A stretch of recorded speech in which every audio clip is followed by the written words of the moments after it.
Good morning, everyone, and welcome to the webinar for the No Place Like Home program, Shared Housing County Designation Requirements. We're to begin, just some housekeeping. Everyone is automatically muted on once you join the webinar. We will have sessions for questions, and if you would type in your questions, we'll answer as many as we can when we get to those sessions. We will also be able to print out questions that we weren't able to answer, and so we can respond to you later if we don't get to you today. We're going to start with Christina DeFrancesco. Thanks. Good morning, everyone. Here to talk about the shared housing county designation requirements for counties that want to administer some or all of their non-competitive allocation funds for shared housing. Under our NPLH program guidelines, counties can choose to administer all of their non-competitive allocation funds for shared housing. The non-competitive allocation is a $200 million allocation allocated to each county as defined under the guidelines based on their point-in-time count, with every county receiving at least a minimum of $500,000. NOFA is scheduled to be released in mid-August. For those that wish to do shared housing, and I'll get into what that is in a second, they can fill the designation form and get certified for us to do that. Once that is done, then projects that are shared housing projects will be submitted directly to the county for evaluation and decision making. And the county will administer those funds. So just a little bit of background around the program.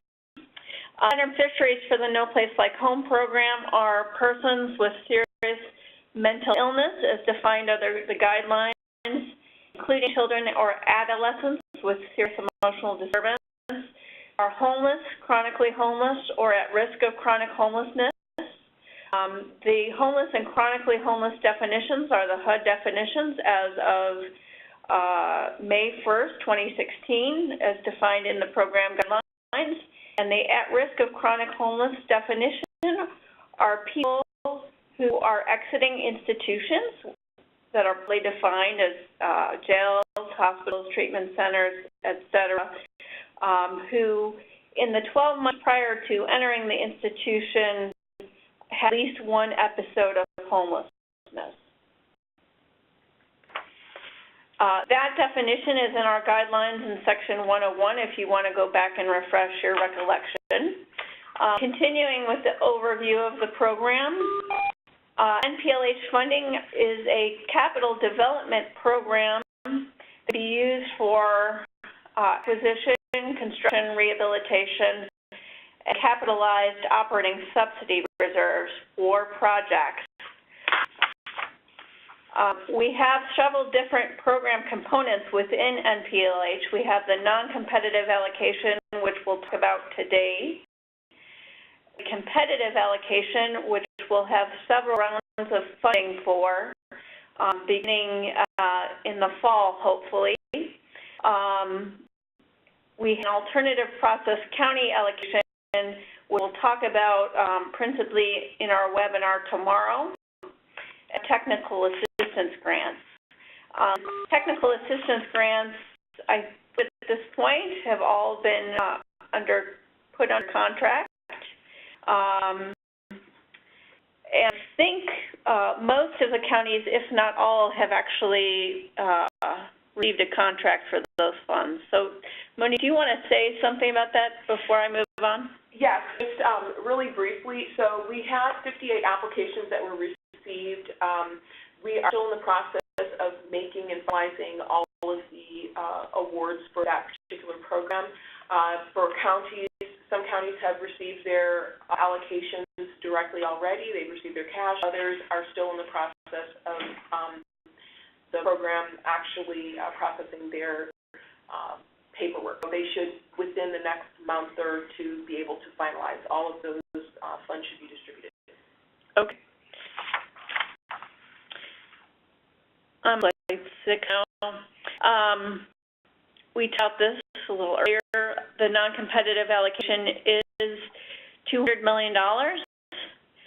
It's based on the HUD point-in-time count formula, with each county receiving at least $500,000. We've posted a list alongside the designation forms on our website with each county allocation under the non-competitive allocation.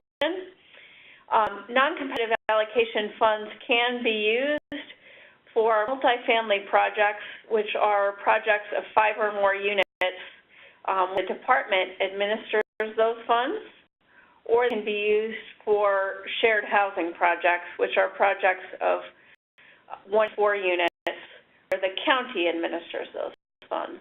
So the designation process we're going to talk to you about today is for shared housing, where the county administers those funds. Critical time frames. So we're hoping to release the non-competitive allocation NOFA here at HCD in mid-August. We are going to give counties of about a year to decide whether or not they want to use their non-competitive allocation for shared housing. We have the ability under the regs and guidelines to award counties their non-competitive allocation funds within 12 months of issuance of our NOFA. So wait to award those funds to you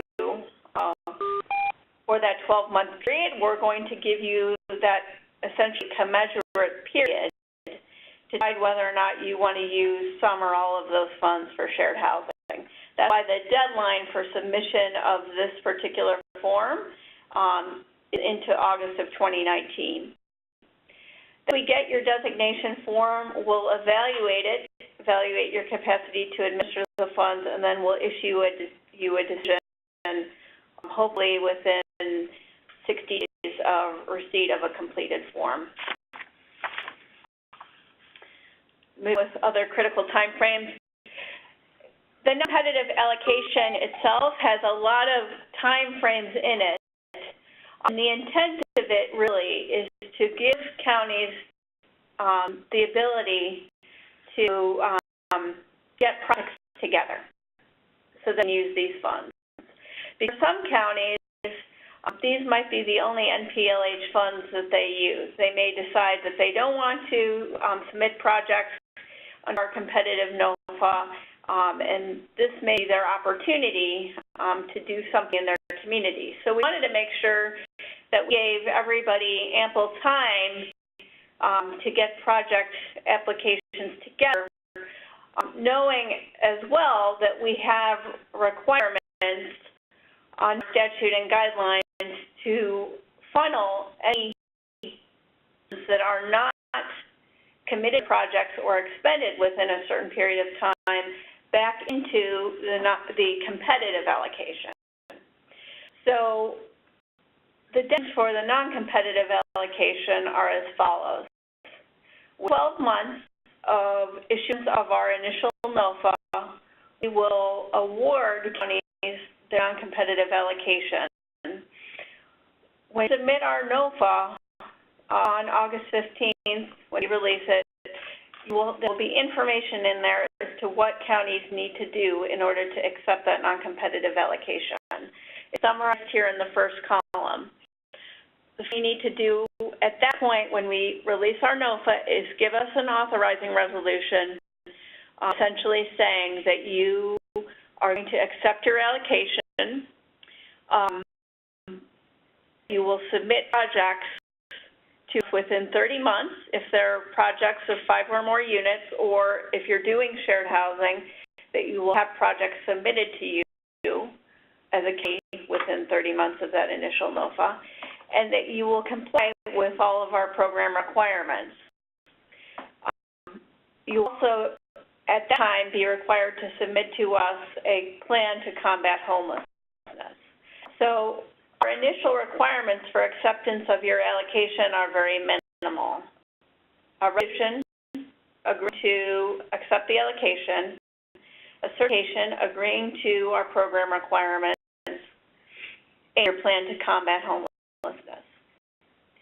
And after that, we will actually issue you a physical award letter for the allocation.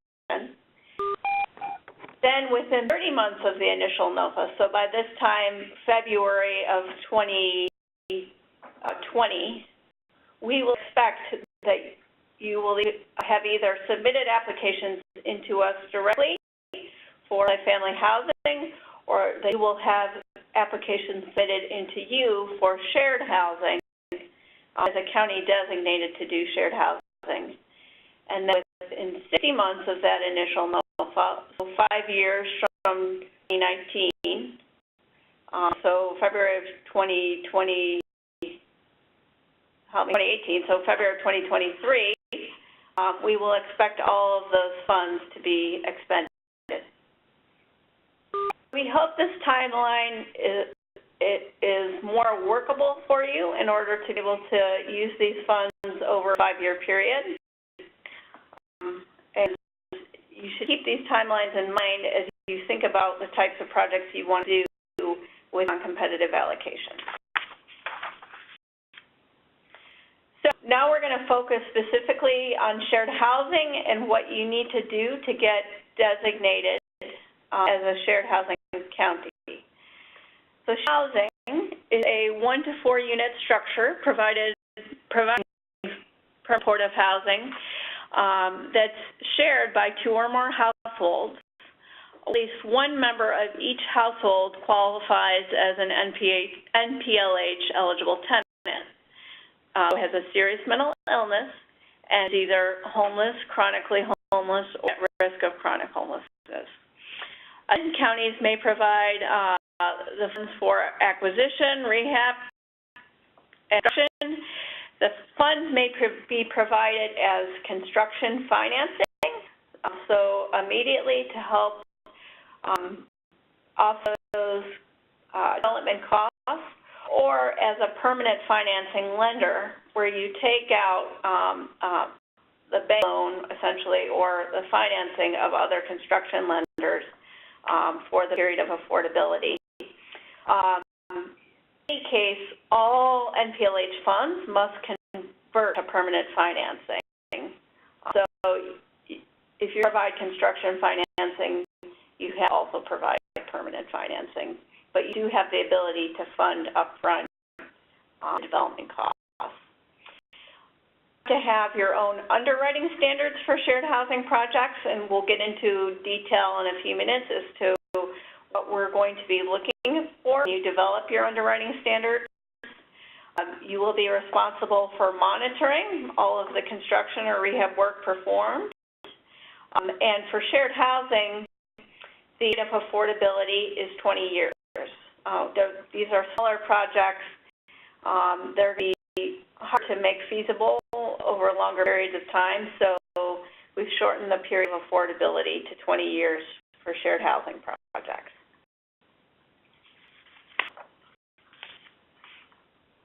Again, your responsibilities, if you are a county that chooses to administer NPLH non-competitive allocation for shared housing, are develop your county plan to combat homelessness. We'll talk about that in a few minutes.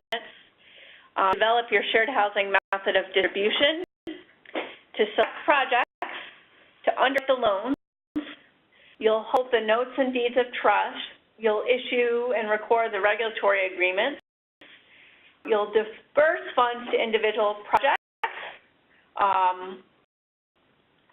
You're responsible for project long-term monitoring, and you'll coordinate reporting to us on an annual basis.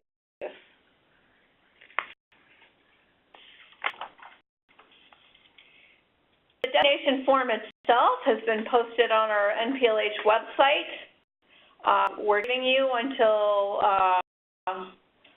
I think, August 27th, I'm sorry, to submit the form to us. Delivery instructions are on the form itself. It's almost like you're submitting an application to us, standard kind of HCD type delivery instructions. Once we receive a completed designation form, we hope to be able to issue a decision within 60 days. And no contract that you execute with us be designated in and of itself, because we're not providing you any money at that point. We're not awarding you your competitive allocation until we issue our NOFA and get your board resolution and your certification that you'll comply with our program requirements. We've split it up into 2 stages. The first is just this designation stage. Doesn't involve any commitment of funds on our part, so it will hopefully be a faster process than if we had to, execute a contract with you at this stage.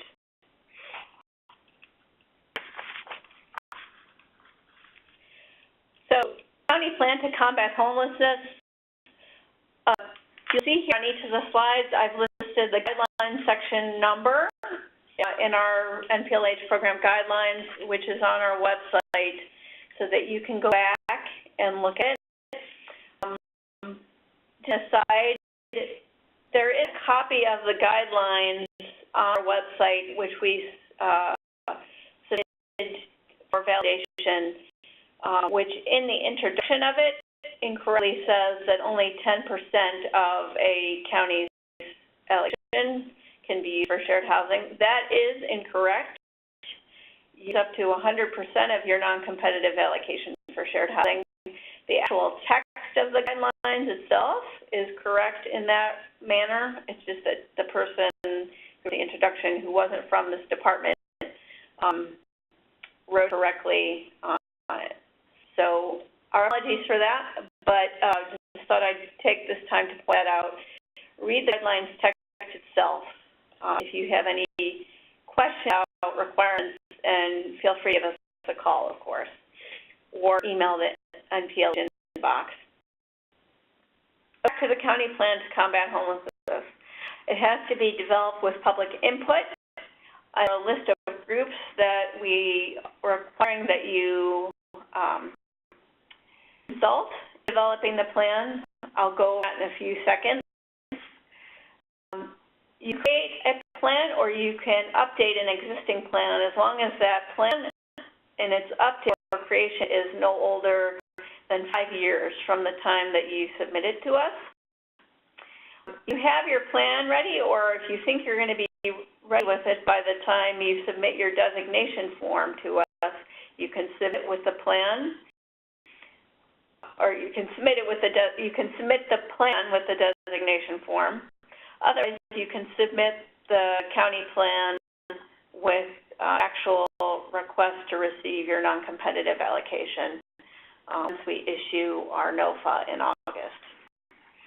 The designation form itself, you submit no later than August 27th, 2019. And the plan can be submitted along. The plan required elements, these are all in our guidelines, but I'll go over them quickly. We want a description of your homeless problem countywide, including, to the extent you can, an estimate of the number of people who are homeless and chronically homeless among adults, families, and unaccompanied youth. I think most of you can grab that from your HMIS. Your estimate of homelessness and chronic homelessness among those who are seriously mentally ill with co-occurring disabilities and disorders, including children with serious emotional disturbance. This isn't necessarily strictly HMIS data, so you have it available.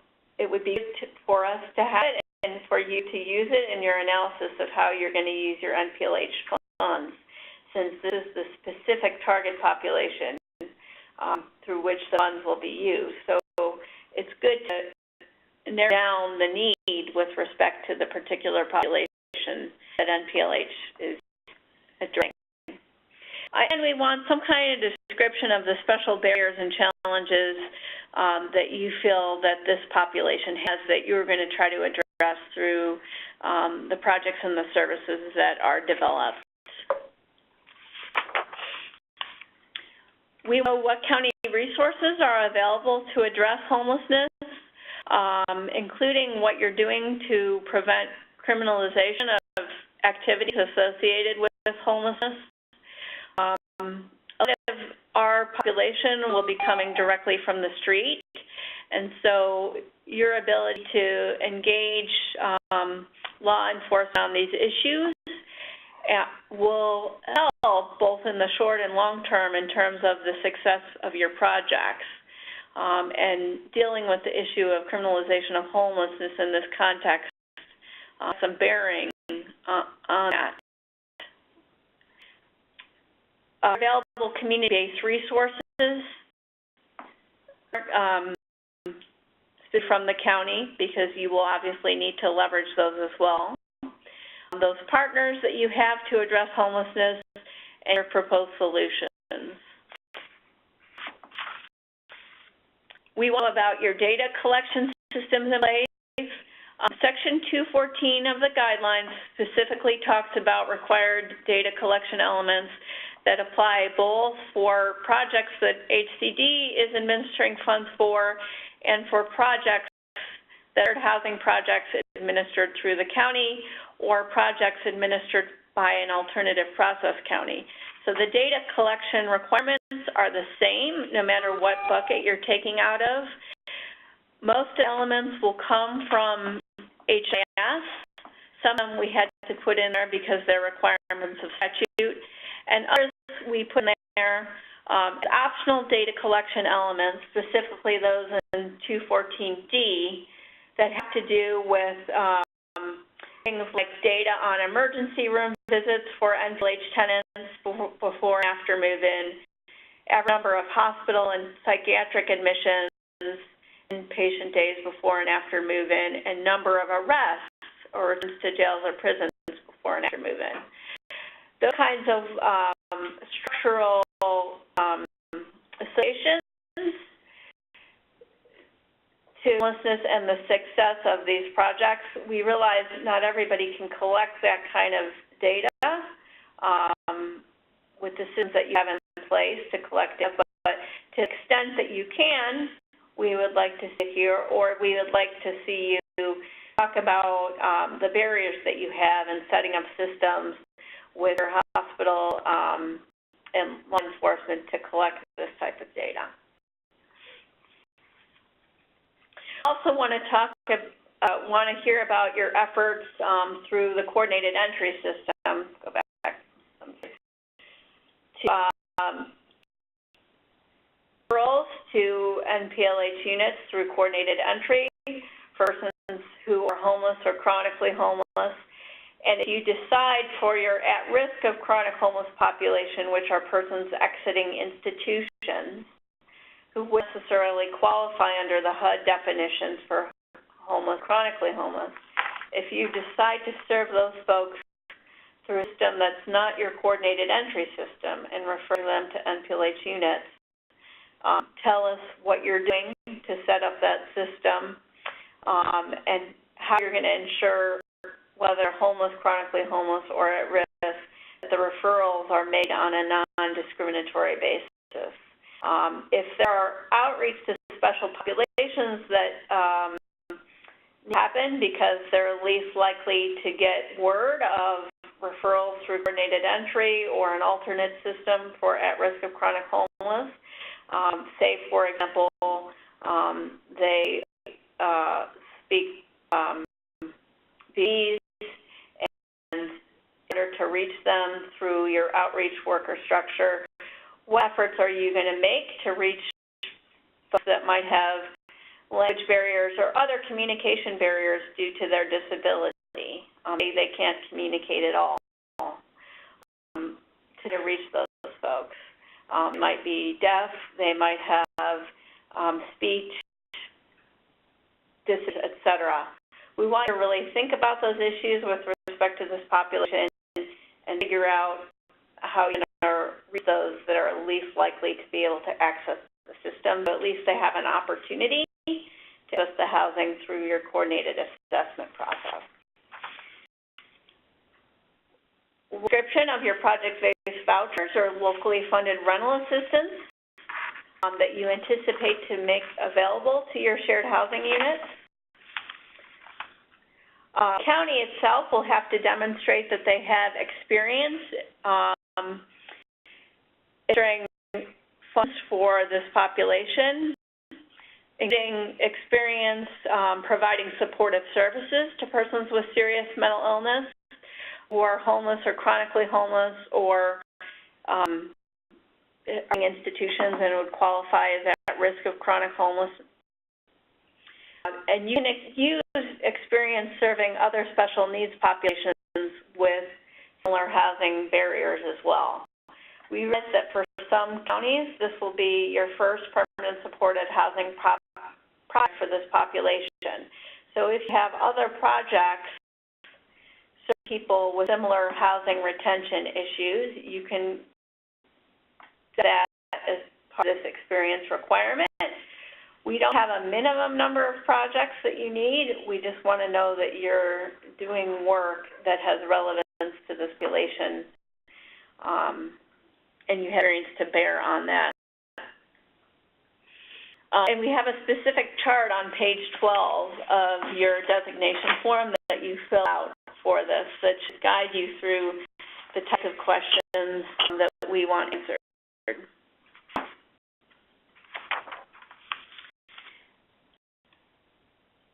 Back to CES, we want a specific description of your CES system. The definition that we use of CES in guidelines, which is in section 101, is pretty much a HUD definition. And so we want to know specifically how it works, how your program participant intake and assessment process works, and how you advertise or get people into the system so that they can be assessed. And then if you are using an alternate system for persons at risk of chronic homelessness, we want you to describe that system as well. For your CES system serving homeless and chronically homeless,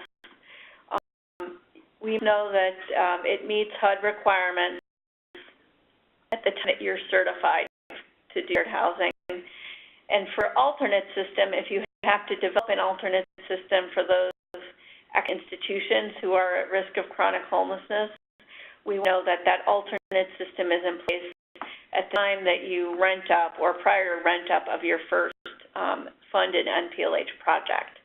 So we've given you more time to be able to put that system in place if you're going to develop an alternate system. Okay, I'm going to stop for questions now. To type your questions in, and Adana will read them off, and I'll try to answer as many as I can. I'll fill in some, and I'm sorry, this is Adana Evans with Housing and Community Development. I will fill in some information from our coworker, Catherine Kungu. She wanted to make sure we advise that the HCD posted 3 RFPs, requests for proposals, for a total of $2,175,000 to quickly, I'm sorry? Yeah, $2,175,000 to quickly bring on consultants who can deploy out to help grantees build capacity and effectively take advantage of the homelessness funds. The RFP for that ends on the 27th of July. Any other questions you have, please feel free to type them into the chat and we'll address them at this time.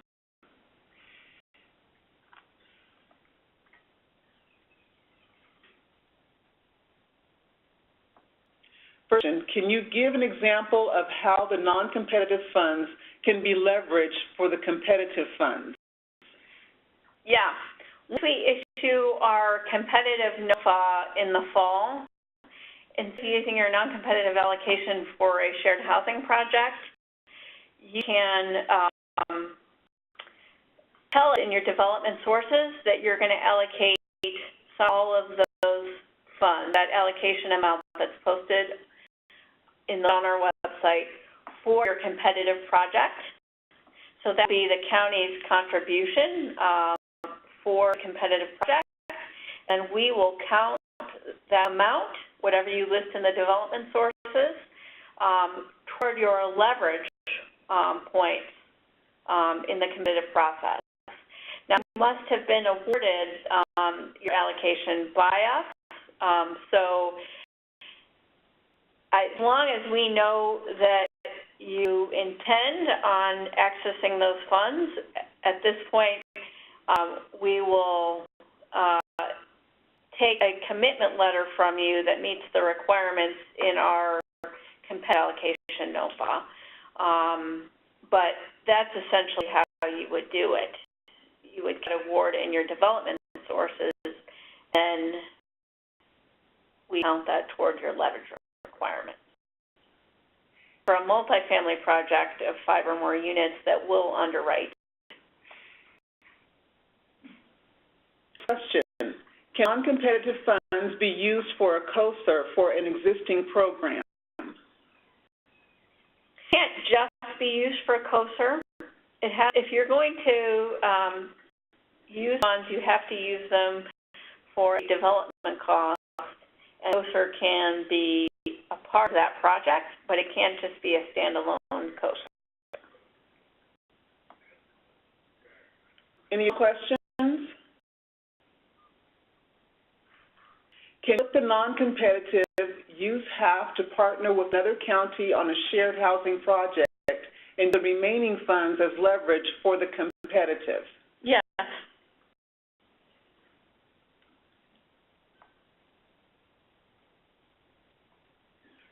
You'll need to decide if that non-competitive shared housing project, who gets designated to administer that, or it could be a multifamily project that you partner with the county on, but in the case of a multifamily project, it'll be submitted through HCD once we do our non-competitive allocation NOFA.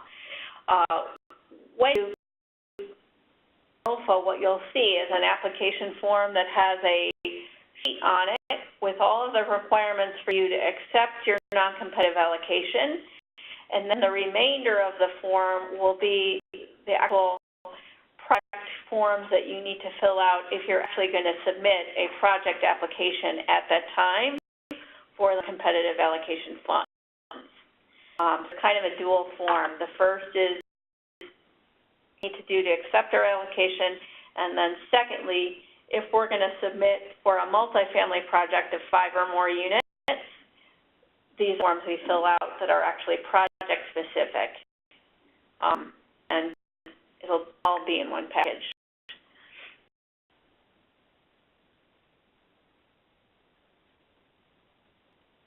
Move on to our next section of the webinar. Any questions?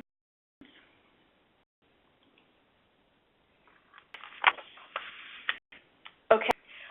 So this section will talk in a little bit more detail about what we need in your method of distribution description if you're going to administer some or all of your non-competitive allocation for shared housing. This is section 401 of our guidelines. Anything related to shared housing and county administration of the non-competitive allocation funds will be addressed in Article 4 of the guidelines, so the 400 series, basically, of numbers in our guidelines. The method of distribution, as I said earlier, has to be developed with community input. That includes input from several different groups. First, county representatives with expertise in behavioral health, public health, education and criminal justice, social service, and housing. So it's broader than just housing, right?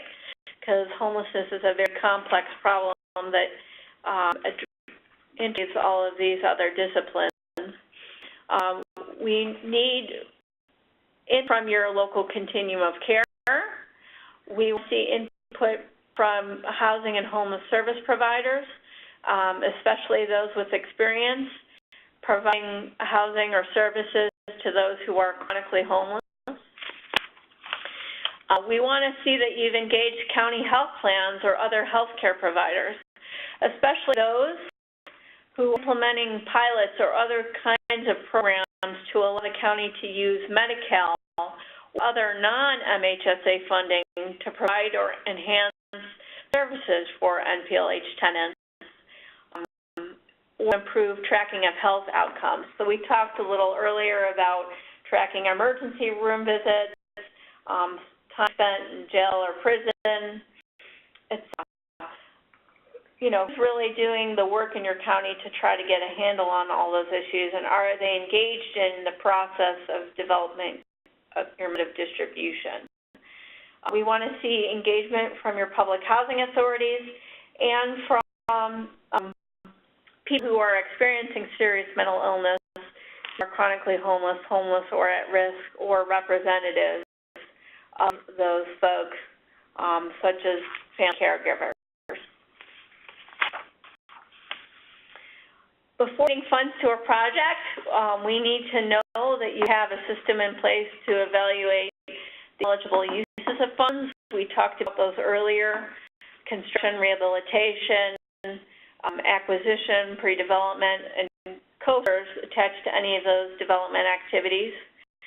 We want to see that your development team has capacity to own and operate permanent supportive housing. So, developer, service provider, property manager capacity. How are you evaluating that in applications that come into you for shared housing? We want to see that you have a system in place to evaluate financial feasibility of your shared housing projects for at least the 20-year period of affordability based on underwriting standards that you've developed. The underwriting standards are in several different places in the guidelines. The main section is Section 404, but Section 403 also deals with rent restrictions, and we'll talk about that in a minute. The standards must consider things such as cost reasonableness, income and expense escalators, vacancy rate assumptions, debt coverage ratio, or if there's not going to be any debt in a project, how much cash are you going to allow a project to have? Are you going to require operating reserves or replacement reserves? Will you have limits on contingencies for rehab construction costs? And how will projects be able to use any cash flow payment of their debt?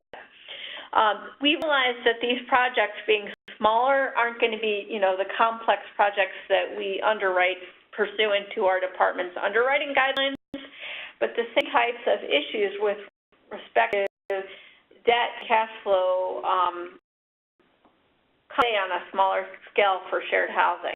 So we want to at least see that you've thought through this and that you're underwriting these projects so that they can remain feasible for that 20-year period of affordability.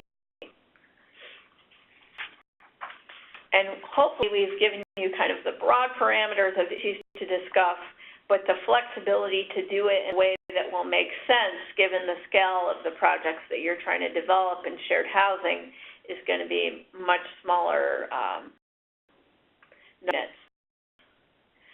We want to see that you have looked at issues like the suitability of the project's location and their proximity to transportation services and other things that are going to be needed by your target population. And you're looking at how these projects are integrated into the community and how tenants are integrated if they're going to be with other non-NPLH tenants in a project.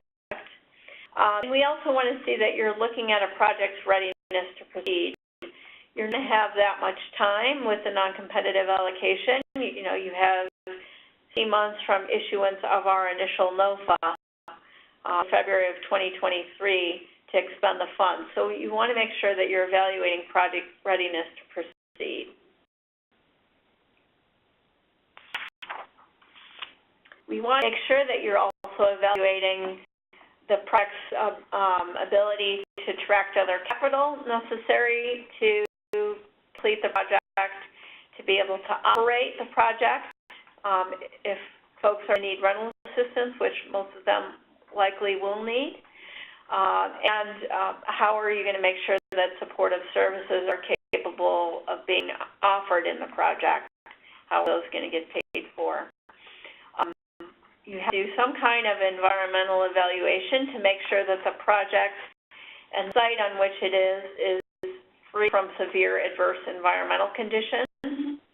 We don't want projects next to toxic waste dumps or in areas where it's going to be economically infeasible for the developer to do necessary cleanup to mitigate environmental concerns.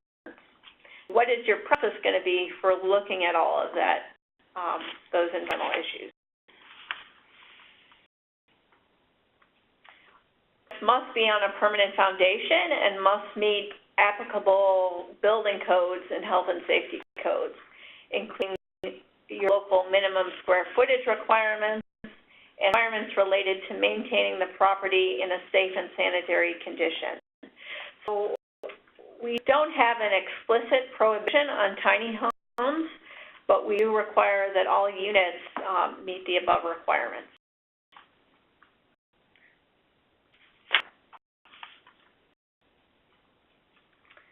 The service requirements in particular are also requirements that apply across the board to all of the buckets, whether it's funds administered directly by the department or shared housing designated county or an alternative process county. So those specific requirements are referred to in Section 401 for shared housing, which refers you back to Section 203. I'll go over them quickly. Their detail in the guidelines in Section 203. First, the county must make mental health services available to NPLH tenants and coordinate the provision or referral to other services. Services are voluntary. The tenant is not required to participate in services in order to live in the housing, but you must make sure that you make services available to tenants because, of course, it's important that you engage tenants in services that are going to be necessary for them to be able to retain their housing. So they'd be designed to be flexible, individualized, and support tenant engagement focused on housing retention. Next. The services that the county is required to make available, these are pretty standard services that we developed after looking at the CalHFA MHSA housing program and dialoguing with a lot of you through our public processes prior to finalizing our NPLH guidelines. Case management, peer support activities, mental health care, substance use services. This can be directly provided by the county or by a contracted service provider, and they can be provided on-site or at another location easily accessible to tenants. Continuing on with services that are required to be offered, support and linking to physical health care, benefits counseling, and basic housing retention skills. Give you a minute to re-slide.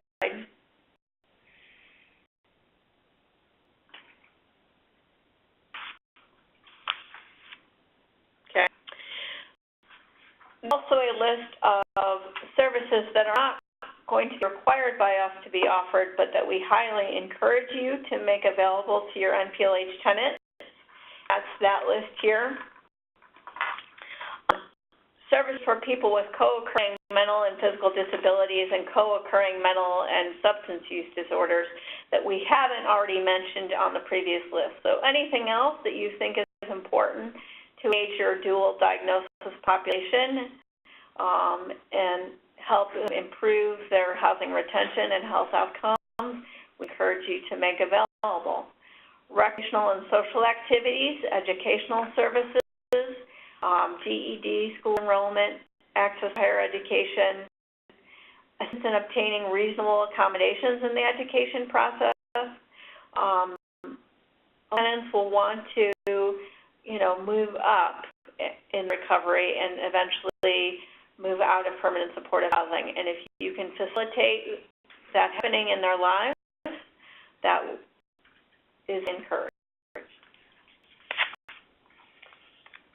Employment services, such as supported employment, job readiness, for those who are unable to work, promoting volunteer opportunities. Again, this goes back to an engagement and housing retention. To the extent that people can be encouraged in participating in community, they're more likely to stay housed. Obtain access to other needed services, such as legal services, access to basic needs such as food and clothing.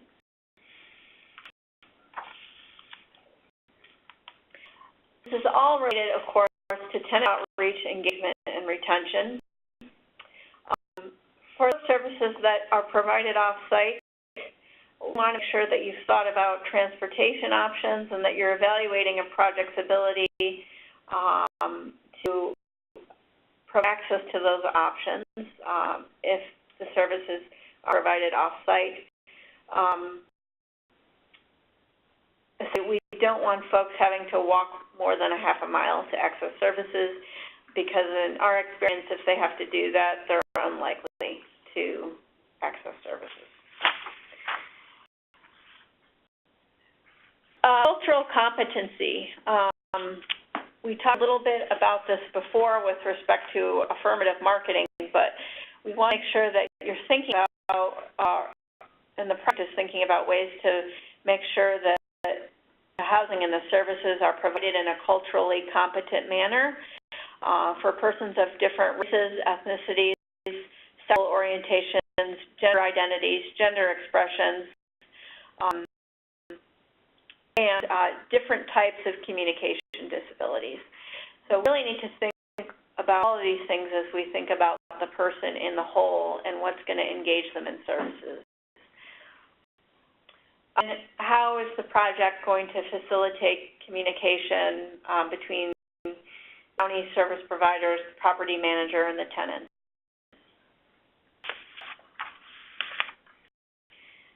Integration measures. In particular, how is the project integrated with the community? And how does the project encourage social interaction of the tenants through community building activities, architectural design features as feasible depending on the nature of the scope of your construction or rehab activity.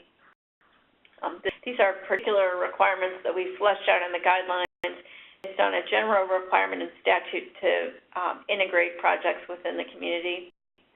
Article 34 will still apply to these projects because the county is a public body. So how are you going to address Article 34 compliance, and how are you going to evaluate that with housing projects?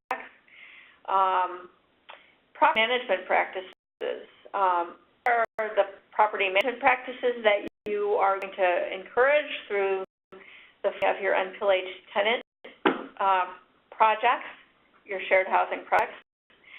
You want to make sure that your property management practices are low barrier and they prioritize those with the highest need in getting access to housing. The state housing first law now that all projects have to comply with. So housing first practices are listed in 8255B, if you just Google that, under the Water and Institutions Code. And prevention and reasonable accommodation. What are you going to do when tenants are feeling like they no longer belong and they want to move? How are you going to prevent folks from being evicted? Come to that so that you make sure that they can either retain their housing or they can move to other housing without having eviction on their record.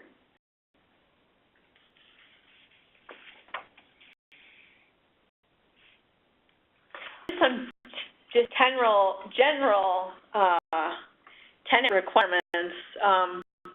Within each tenant who isn't a child, essentially accompanied by an adult, who constitutes a single household, must sign a lease. And all of the rights and responsibilities of tenancy. They have a bedroom door with a workable lock, and in shared housing, be allowed the choice of housemates in a manner consistent with NPLH requirements, so they have to be all NPLH eligible tenants, and you can't discriminate based on somebody's protected class status. So some can't just say, well, you know, I'm going to live with something like that. Each household must have a separate bedroom. Issues in particular are issues or questions that have come up around shared housing and how people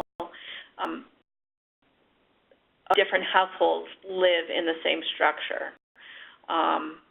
So that provides you some clarity as to what our minimum expectations are when you evaluate a program's rules and how they're going to function.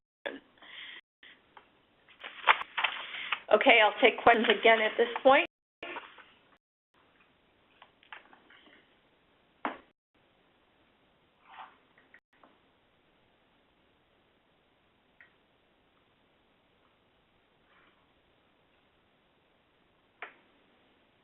We're on time for typing in also.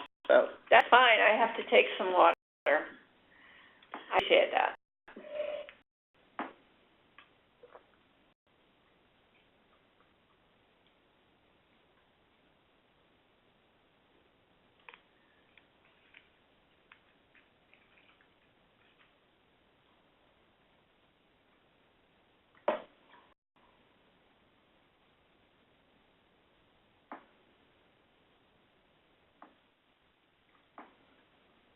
Okay, on with the next section. Thank you. If people have questions and they want to email the inbox later or call us, feel free to do that. I know we're giving a lot of information at once and you might need time to process it. Or if we feel that you've made something really working for you, we want to hear that as well. We did have one question. We'll address that before we move forward. Does housing first mean we cannot enforce house rules? I think you have to be careful about what your house rules are and make sure that they're narrowly tailored to protect health and safety without unnecessarily screening tenants out. Because you want to take in people with the most barriers, but that doesn't necessarily mean that it's a wide swath of people you reject that may have, for example, certain criminal histories or credit problems or types of substance use histories. We are giving lots of flexibility there, but I think the Housing First in 8255B will kind of give you some parameters as to what's allowable screen and what's not. So look there first, and if you have particular rules that you want to discuss with us to get our take on whether or not they would be acceptable, that would be the easiest way for us to help you answer the question.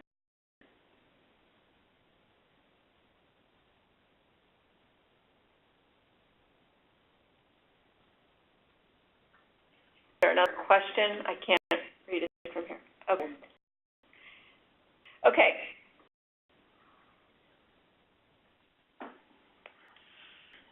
Moving on, I'm going to talk more specifically about long-term. All of the NPLH loans, whether they're funded through the department or through a county, are deferred payment loans to the project. Any loan that the county is the lender, so a shared housing project or an AP County project, which we'll talk about tomorrow, be a zero interest loan. And as we discussed before, the loans where the county is the lender may be for pre-development expenses or construction period financing as well as permanent financing. A multifamily project that the department is the lender on, we're only going to do permanent financing. The county doing shared housing, or if you're an alternative process county, which we'll talk about tomorrow, can be a construction period lender. And loans must be secured against the project, and there are real property and improvements.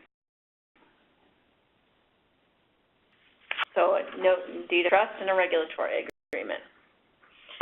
NPLH tenant income rents must be restricted to the 30% area median income level or below at initial occupancy.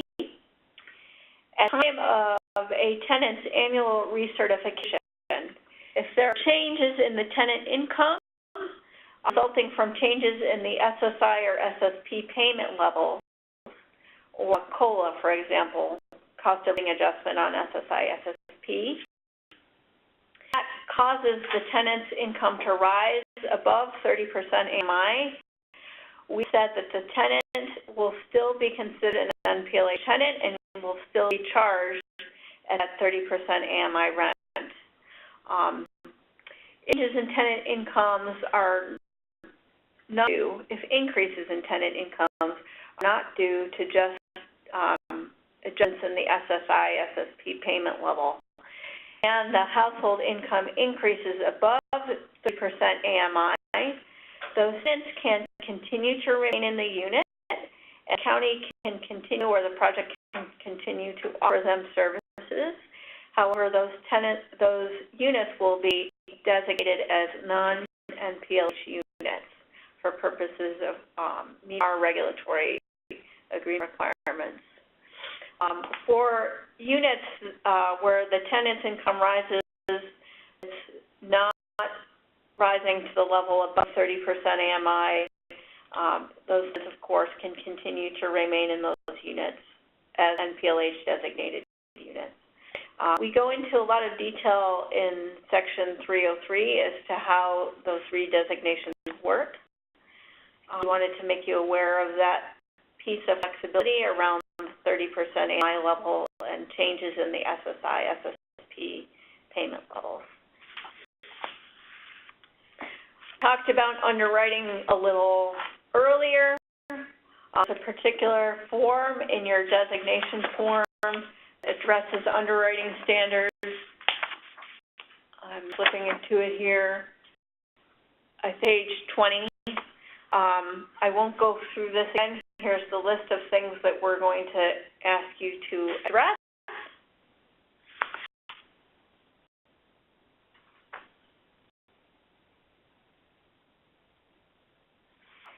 In addition, we want to know that you have a methodology for allocating costs between your NPLH and non-NPLH units. If by chance you have a shared housing project that's going to house non-NPLH tenants, you'll track which expenses of the project are attributable to your NPLH units versus your non, and being able to figure out what your NPLH funded COSR pays for. So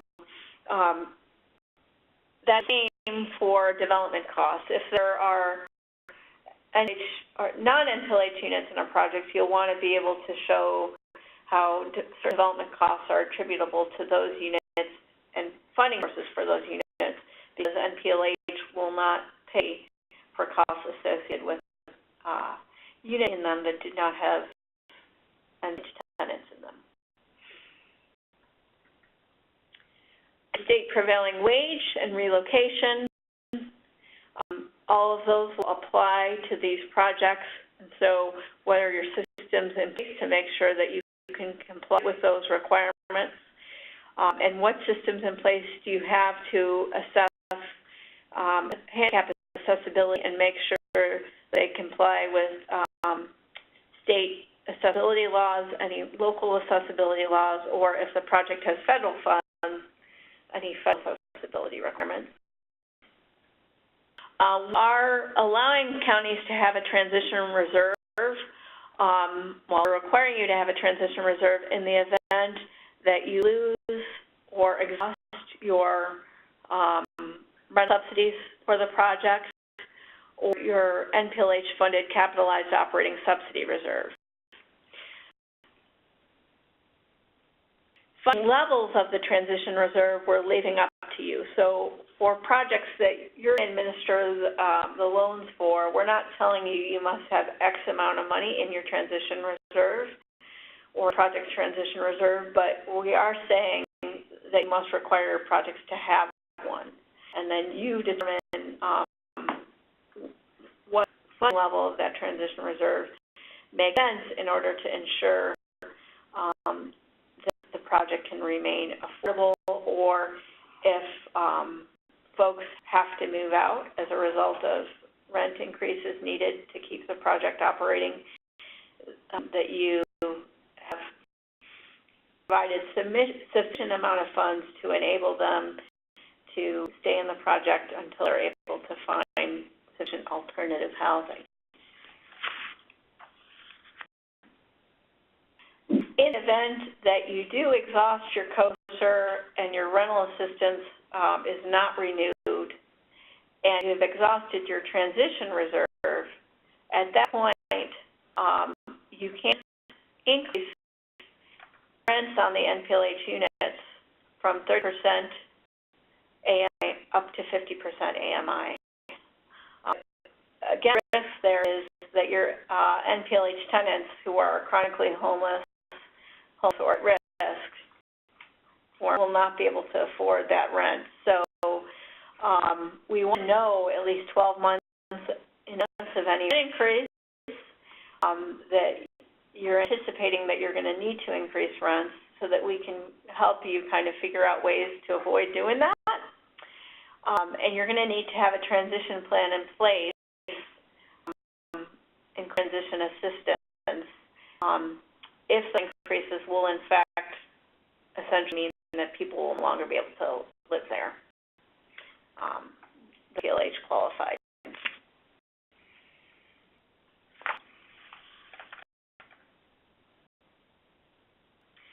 Capitalized operating subsidy reserve. This was specifically in Section 405 of the guidelines. It's an eligible use of NPLH funds as long as you've got funds for capital in the project, and it's used to address project operating deficits attributable to the NPLH units. Unfortunately, all of the funds through NPLH have to be provided in the form of a loan. That's pursuant to statute, including a COSR.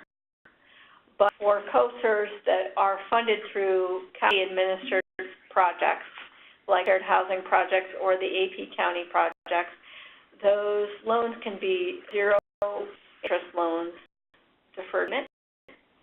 The COSR itself only needs to be sized for 20 years. So with the shared housing, the term capital loan and the term of the COSR will be the same, both years. That's not the case for projects of 5 or more units. Per unit COSR amount can exceed the per unit amount provided pursuant to the county's underwriting guidelines for the capital. So it's a 1-to-1 per unit subsidy amount, and the county will determine what that is.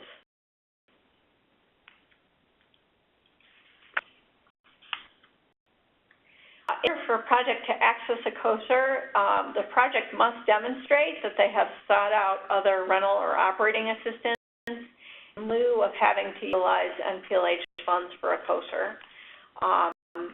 So before you get to the point of funding a COSR, you have to do an evaluation of what the project sought to secure in order to address operating deficits and the need for rental assistance because tenant incomes are so low. Your underwriting standards for the COSR must make sure that there is a per unit subsidy limit, and there is a maximum percentage of NPLH units to be assisted in the project, whatever that is, however you determine that. Your project vacancy rate, that will determine how much you might need for the COSR, right?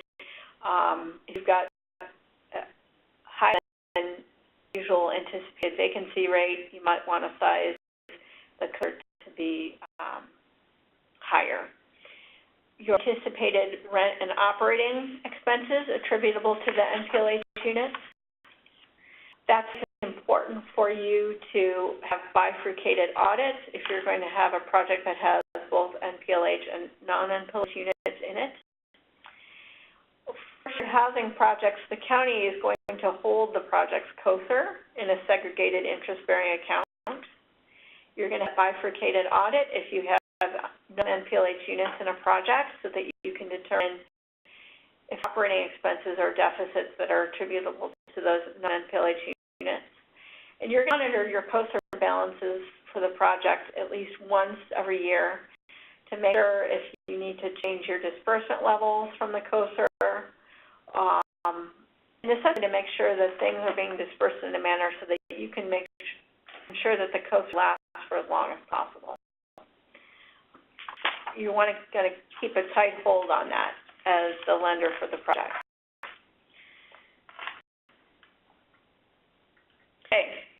In terms of how we're going to disperse your funds for shared housing projects to you, you select your shared housing projects based on your approved method of distribution. Once we evaluate your designation form and we send you a letter that says, this meets all of our requirements and we're approving you to designate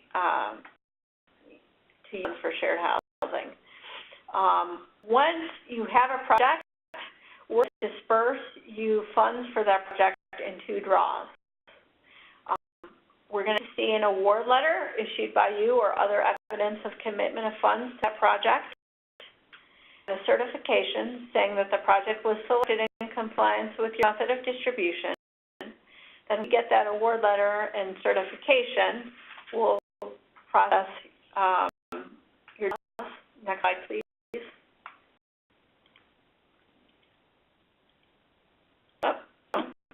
This one will essentially be an advance of 50% of the amount awarded by you to the project.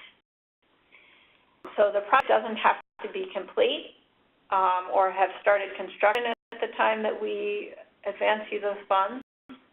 And remaining 50% will be dispersed once we receive a project completion report from you, meaning that the project has been completed. All of the NPLH units have been rented out. You take 10% of your non-competitive allocation for shared housing administration funds. That's what the 10% was supposed to refer to in the instruction. The 10% relates to county administration funds for administering shared housing. In addition, you can charge each project next slide please, sorry. Talked about the project completion report. A 0.42 project monitoring fee on each project to supplement your administrative costs, and that's that last sentence on that slide. So you get 10% of your non-competitive allocation for administration funds. That's based on how much you're going to award to each project. So you can get administration with the project draw.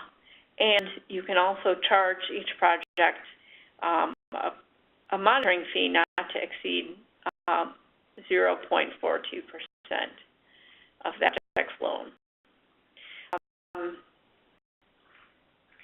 Just with respect to back to the other slide, sorry I'm skipping around, but the previous slide. Stuck. Okay. With respect to your long-term monitoring, we're going to require that you have on-site project inspections as necessary during the construction and rehab of the project, then at completion, and then after that, once every 3 years. So once the project's built and rented up, you'll have to go out once every 3 years to visit the site. However, we will require that you do an annual review of the project operating budget, their audit or other certified financial statement, and you do an annual review of the supportive service plan to ensure that the services being offered are still appropriate and effective for the tenants that are currently being housed. One way that we see that services may not be working is if the project starts to have higher than typical vacancy rates and rent issues. So you want to make sure that you're continually on a regular basis evaluating the success of the services and being able to retain people in the housing.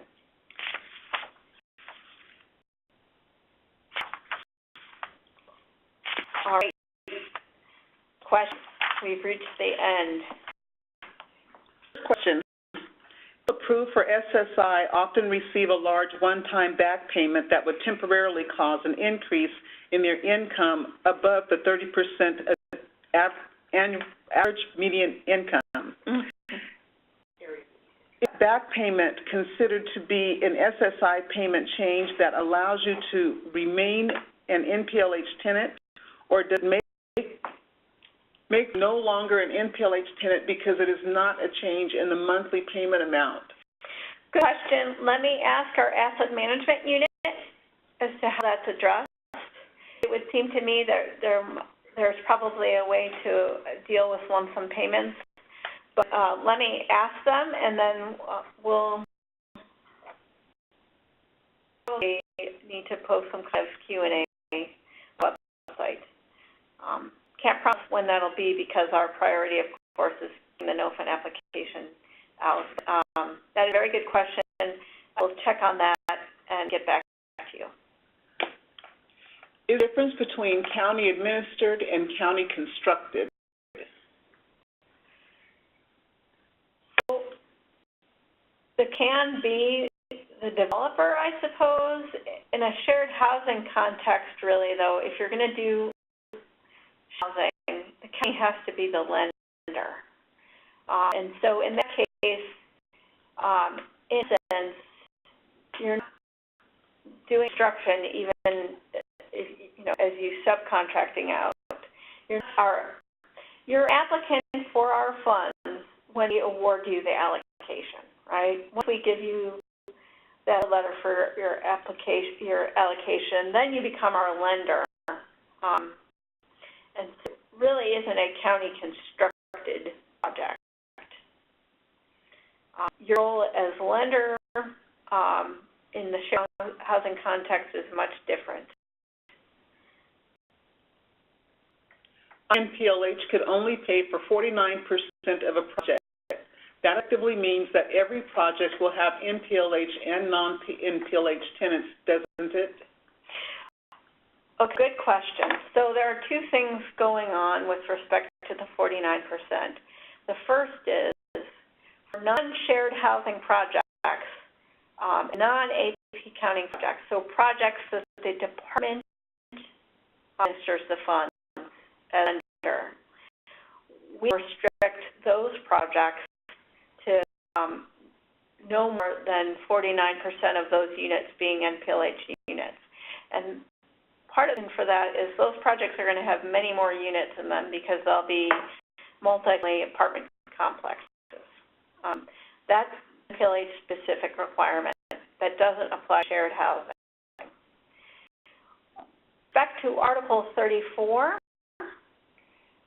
if as the lender on a housing project,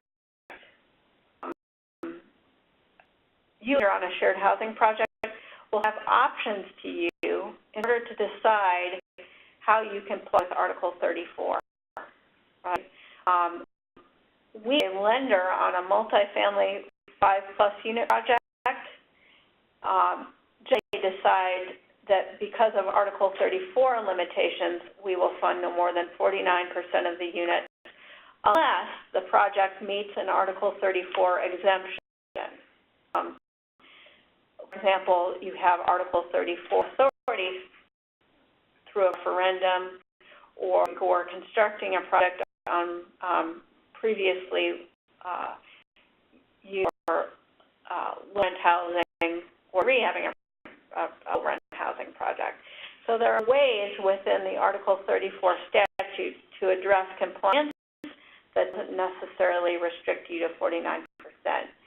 As a lender on a shared housing project, you're going to have to discuss with your attorneys how to or compliance, not you have a voter referendum or whether you can fit into one of the other exemptions pursuant to Article 34, or whether you're going to have to restrict the project units to no more than 49% NPLH units. That will be your decision, shared housing projects, and we want to see from a designation form perspective how you're going to address compliance. That will be a local decision in terms of how you document compliance in whatever suit. Questions?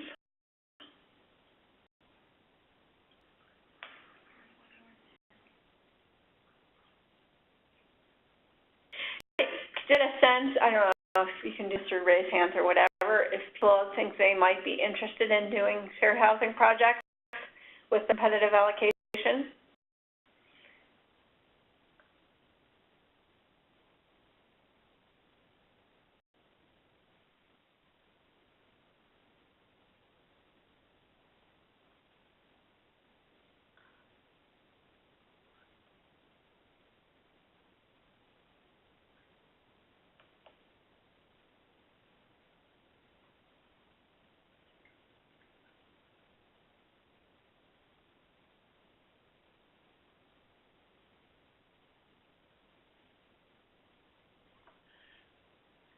Thank you for responses. That concludes our webinar for today for the shared housing. This webinar will be posted to the NPLH website once we have concluded all 3 webinars scheduled this week. If you have any additional questions, please feel free to email in your question and your query to nplh@hcd.ca.gov. And I appreciate the thoughtfulness of the questions. And so I look forward to working with you in multiple capacities to use the funds. Thanks for your time. Thank you.